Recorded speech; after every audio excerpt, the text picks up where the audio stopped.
ಸ್ನೇಹಿತರೆ, ಜೀವನದಲ್ಲಿ ತುಂಬ ಕಷ್ಟ ಇರುವ ವಿಷಯ ಸಂಗತಿ ಗೆಲ್ಲೋಕೆ ಅಂದರೆ ಯಾವ್ದು ಗೊತ್ತಾ? ಮೊದಲು ಅದು ಒಂಟಿತನ.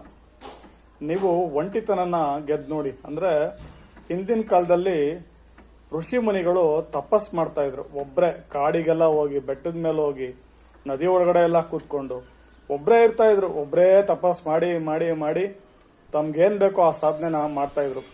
ಇವತ್ತು ಆ ರೀತಿ ಏನಿಲ್ಲ. ನೀವು ಕಾಡಿಗೆ ಹೋಗ್ಬೇಕು ಅಂತಿಲ್ಲ, ನದಿ ಒಳಗಡೆ ಕೂತ್ಕೋಬೇಕು ಅಂತಿಲ್ಲ, ಯಾವುದೋ ಬೆಟ್ಟ ಹತ್ತಬೇಕು ಅಂತ ಇಲ್ಲ.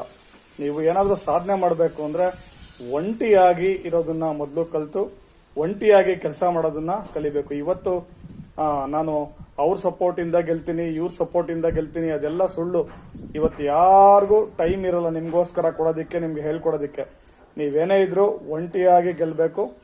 ಒಂಟಿತನ ಗೆಲ್ಲೋದು ಮೊದಲು ತುಂಬ ಕಷ್ಟ ಆಗುತ್ತೆ. ಆದರೆ ಕ್ರಮೇಣ ರೂಢಿ ಮಾಡಿಕೊಂಡು ಆ ಒಂಟಿತನದಿಂದನೇ ನೀವು ಜೀವನದಲ್ಲಿ ಏನಾದರೂ ಸಾಧನೆ ಮಾಡೋಕ್ಕೆ ಸಾಧ್ಯ. ನಿಮ್ಮ ತಪಸ್ಸನ್ನು ಕೂಡ ಗೆಲ್ಲಕ್ಕೆ ಸಾಧ್ಯ. ಧನ್ಯವಾದಗಳು.